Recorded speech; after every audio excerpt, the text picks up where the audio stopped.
You want to take your seats as quickly as possible.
That's it, everybody. Take your seats. We're going to start like now.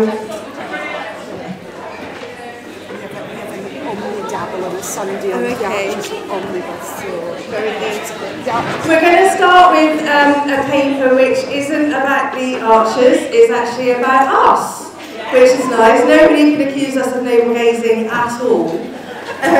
We may not have time for Q&A straight after that paper because we've got a 10 o'clock deadline that we need to get to. That is not going to wait for us. And we'll do the live tweet along. So everybody who's streaming online, the feed will go down then because we can't broadcast that material.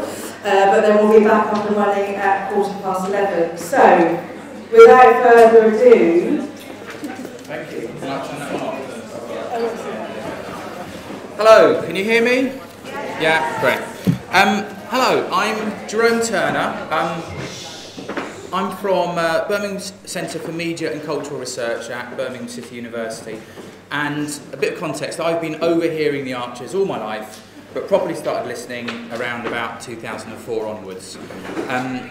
So this paper presents the findings of a listener survey I ran recently, exploring current listening practices, the extent to which these might have changed, and what this means for our association with the show.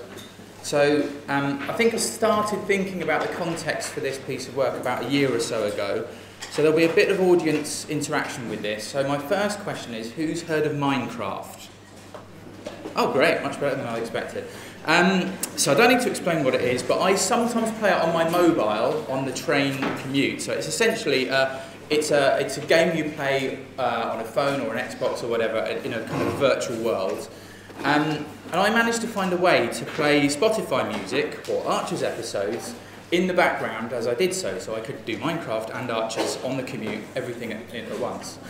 And then one day, this happened. So it's a short clip, but just listen to what's going on. So much for catching up on my beauty sleep. Children's strategy has got very competitive. Well, they were certainly having fun. Every time I was dropping off, I could hear waves of laughter.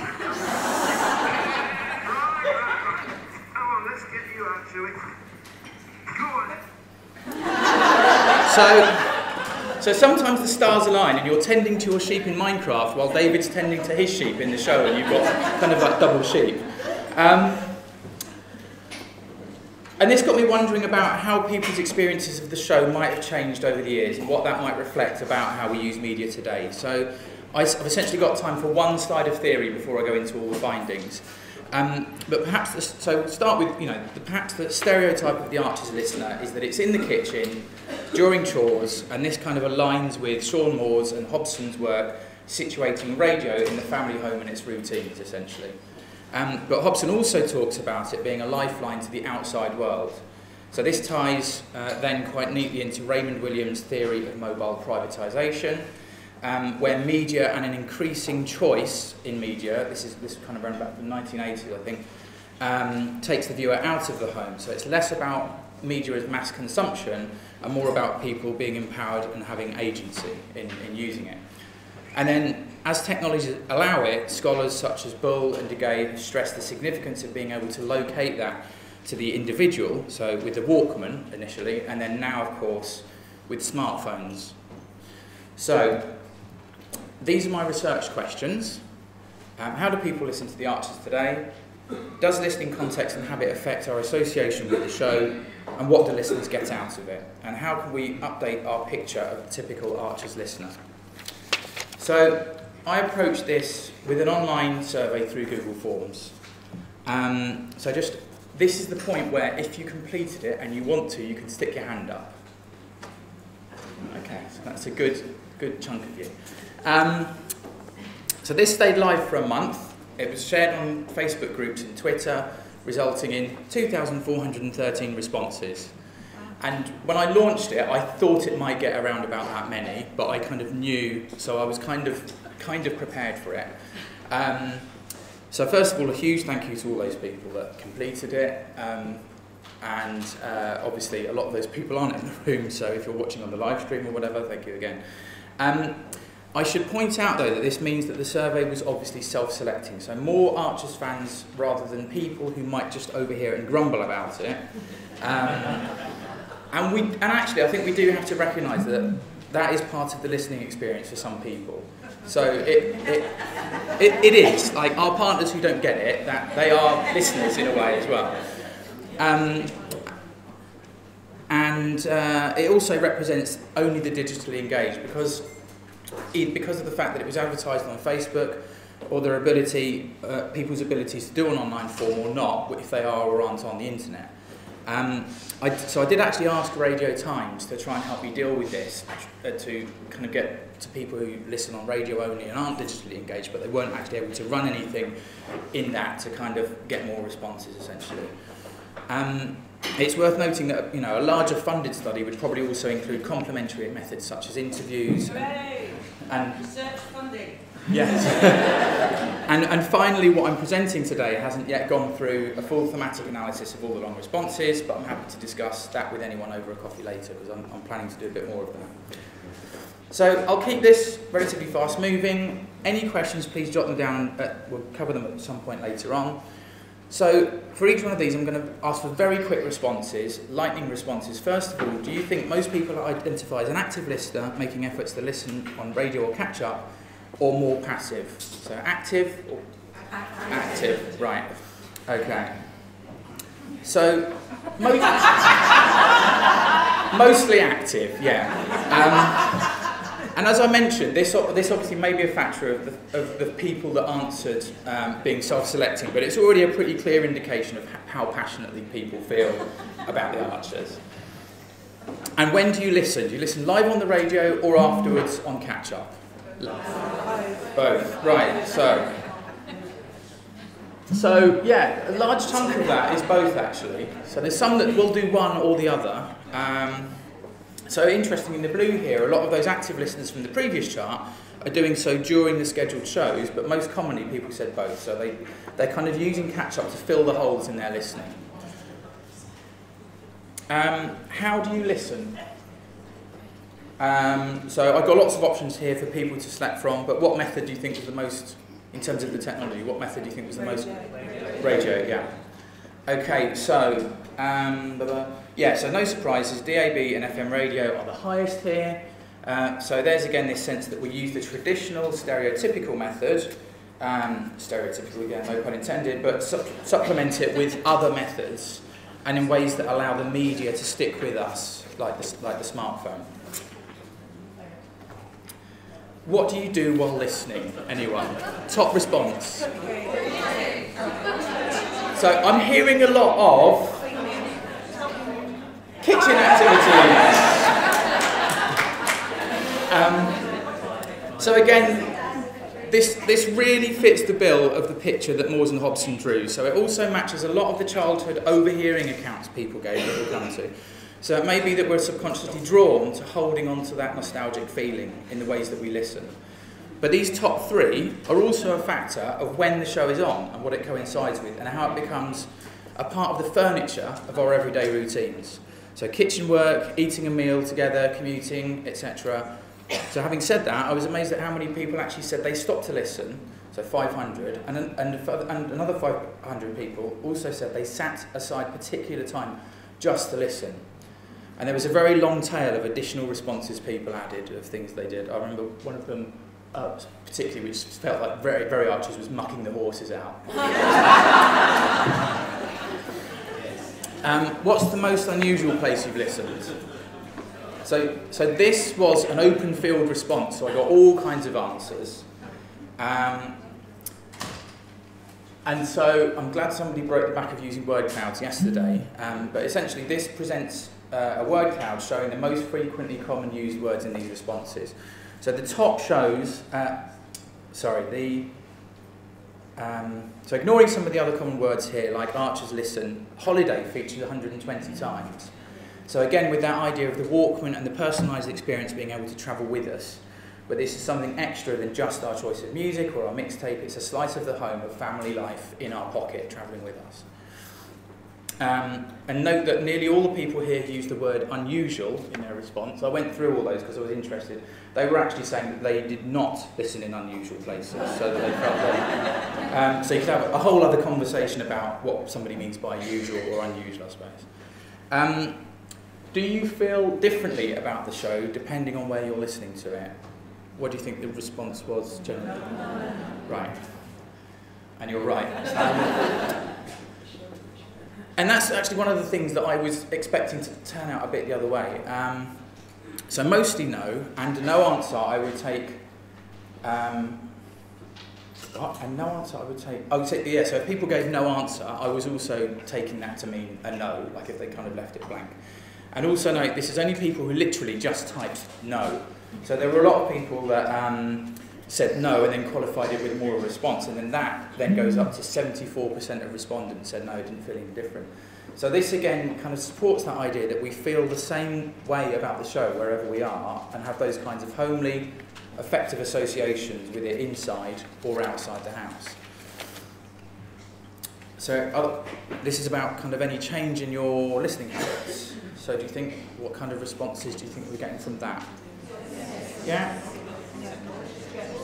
Yeah, more of that. So again, I haven't gone through all the responses, but only a few people said no, and other people said a whole multitude of things. But, and you can't really create a word cloud from it, but scanning the responses, people talked about either the way their habits changed with their lifestyle and changing daily routine. So people that used to listen when they were doing the kids' bath, but now their kids are older and they don't do that, so they've had to find different ways to listen. And the other reason being it's a result of the catch-up technologies offer to listen anytime, any place. I've got my phone here actually, so. Earliest memories of hearing or listening to the Archers. So I'll go straight into well, anybody care to? Grandparents. Yeah, so the kind of things that come up in this word cloud are childhood, parents, background, Sunday, car, background sounds. So variants of the word child came up 544 times. So that's about a quarter of the responses, but yeah. So, so fewer people talked about picking it up from friends or other social influences. So the word friend actually only came up 91 times in these responses. Biggest event to impact you? Anyone?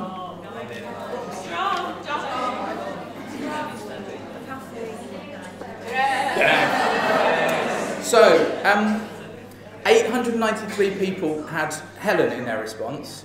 So part of this is, of course, because it's a recent event stuck in our memory. Maybe also a sense that saying anything other than Helen would suggest we'd overlooked it as significant when answering the question. Death comes up 598 times, which is interesting because no one died in the Helen storyline, really, did they? So it's talking about other deaths a lot of the time. That's interesting. So maybe it tells us something about how affected we are by the loss of characters. But I didn't know if there also might be a sense of one-upmanship, so people demonstrating being a longer time listener and reaching further back. But actually only 242 people mentioned John. So maybe that wasn't the case so much. Only 18 people mentioned the flood, so it's kind of more about the characters than, you know, the big events themselves. How well do you know the characters? This isn't massively surprising, so I'll move on. Right, this is a nice one. How does listening to the show make you feel? One word, anyone? Cross? Well, no, not cross. Actually, comfortable. Sorry, I've got so much to get through, such a short time. 280 people, so 18, nearly 10% of respondents said comfortable. So I find it interesting that what non-listeners perceive as dull, we see as comfort.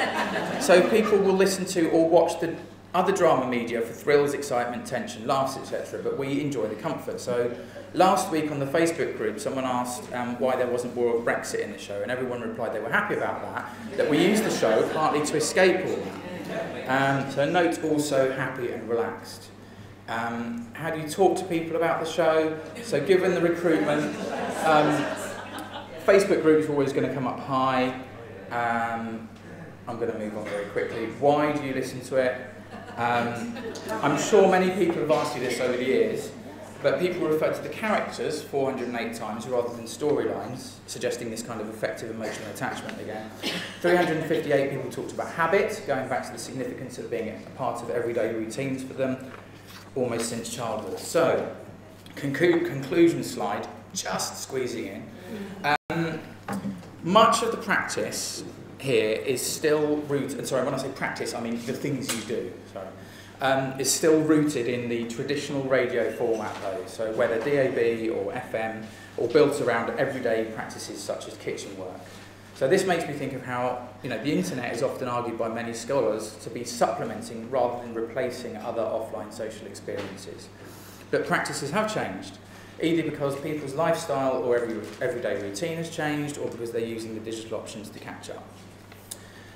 We might assume the top 3 activities people do in combination, so kitchen, eating and driving, are live, as they listen live, but evidence that people's everyday experiences and early experiences of listening during childhood are reconstituted ongoing. So what I don't know if this is a constant or moves in waves. So do we listen in childhood, ease off around the middle and return in our 30s as we become our parents in that and is that what's kept it going as a show for so long, more than anything else? So the findings also build on some of the theory I mentioned at the start, but here we have a sense of the home travelling out of the house with us, on holiday for example, but people saying that didn't change their experience, so using that as a comfort blanket maybe, hence comfortable. And finally, Archer's listeners are passionate, will go to lengths to ensure that they don't miss episodes, and new digital methods allow them to ensure that they don't miss out. So this is evidence partly in how many people said they set aside time to listen, 500 people, in a world of second screening where we often watch TV while on Twitter or Facebook, so that's quite significant. The end.